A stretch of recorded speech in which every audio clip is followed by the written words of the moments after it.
Hello guys and welcome back to another video on my channel. Now today it's a match preview. It's Luton Town versus Brentford. Before I start today's video guys, can we drop a like on today's video? Can we hit 80 likes? Comment below your thoughts about this game against Brentford. What is your score predictions? What are your predicted lineups for the game against Brentford? Subscribe to the channel if you are new. Also guys, if you want to become a member of my channel, click the link down below. You get exclusive perks if you guys want to become a member. So it's Luton Town versus Brentford. Back-to-back home games for us. Can we get a win against the Bees? Where are both teams currently in the table? So Luton are currently 9th, while Brentford are currently 11th. When was the last time Luton and Brentford played each other? Well, it was when Luton were at home and Luton got a 2-1 home win.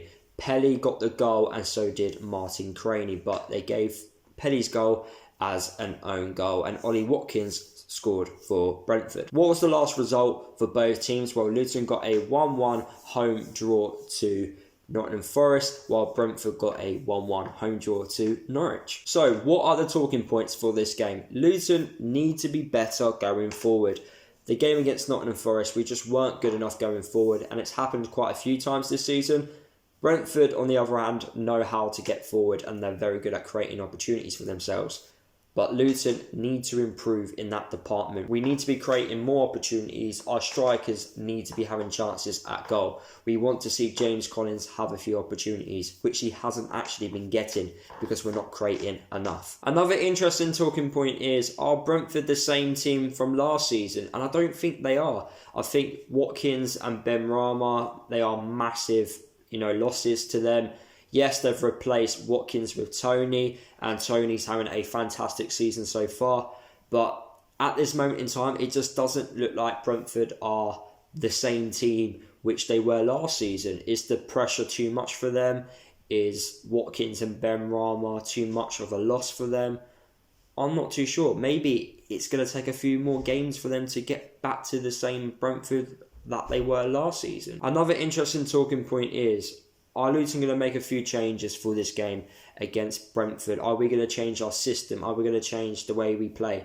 Because we've been playing recently a 5 at the back formation, and I think at home it kind of doesn't work because we also play with a defensive midfielder. It may work better without a defensive midfielder. I know Glenn Ray is in the team and he is a good player, Glenn Ray, but I don't think a defensive midfielder is needed if we are going to play with 3 centre-backs. I think away from home it's different, but the home games are the ones where you look to pick up the most points, and I don't think we're going to pick up many points at home if we're playing 3 centre-backs and a defensive midfielder. So we kind of need to sort out what's the best way for us moving forward for home games so we can create more opportunities and also get more wins. And obviously as well, Nathan Jones does have a few decisions to make. Does he keep Lockyer in the team? Does he keep Dewsbury Hall in the team? Does he bring in Morale?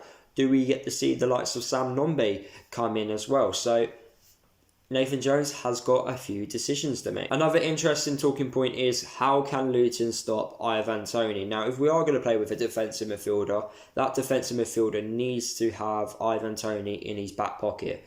We can't allow Ivan Toney to cause us problems, otherwise he is going to score a goal. He's on very good form at the moment.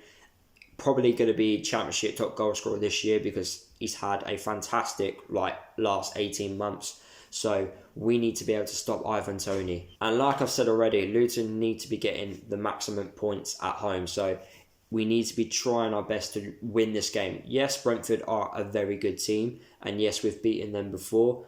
But for me, I look at this and think, we're at home. We need to take advantage of being the home side. Away from home, it's completely different.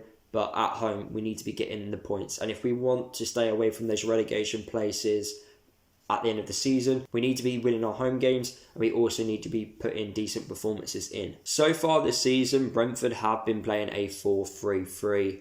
An attacking formation, which they know very well and how to create opportunities and win football games. So are we going to match up with Brentford because they play the 4-3-3, or are we going to play our own football? So let's look at Brentford's strengths. So their strengths are their most skillful players. They like to create the opportunities. They're the ones which they rely on to beat a man and create that opportunities for either Tony to score or for other Brentford players to score. So we need to watch out for their individual players with skill, so their wingers, for example. Counter-attacks as well is something which we need to be careful with. So if we are going to push forward, you know, we need to watch out for the counter-attack, because Brentford, they are a quick team, you know, quick flowing football. They've got fast players and they will cause us problems. However, what are their weaknesses? Well, Brentford, it's aerial battles, and I think the way we are going to, if we are going to win this game, will be through set pieces. We need to make sure that our set pieces are on point. We need to make sure that we're not wasting our set pieces by doing, you know, short corners or can't beat the first man. I honestly believe that if our set pieces are on point, we will score goals, because Brentford, I don't think they're the best at defending set pieces. What's their style of play? Well, they love attacking through the middle, so it'd be interesting to see how well we set up for that. They attempt loads of through balls often, so they get their wide players and Ivan Toney as well to get in behind the back 4 or 5 or whatever back line we're going to have. They will try and put through balls in behind it. Possession football, which I think Luton do well against teams who play possession football, so it's good to see that we are going to get a decent, showing of football on Saturday, because both teams like to play. They take plenty of shots, you know, they're not afraid to shoot, something which Luton need to learn from. And they also play quite a consistent 11, so we're pretty much going to see the same team which played against Norwich, not many changes from that team. So what is my score prediction for this game? Well, I am going with a 1-1 draw. I don't think we're going to beat Brentford. I feel like a point will happen. I think we will take the lead, just like we did against Nottingham Forest, but then we will also concede at some point. I just believe that something needs to be sorted with us going forward. I don't think we're going to create enough opportunities in this game. I'm not being negative at all. It's just, I just can't believe it at this moment in time that we can beat Brentford. But that may change when I see the lineup or after the first half, you know. We need to put in a better performance than we did against Nottingham Forest. That second half performance, it worries me a little bit. What would be my lineup which I would play for the game against Brentford? Well, I'd just change back to a 4-3-3. I would personally play with wide players. I would like to see Lockyer and Bradley at the back.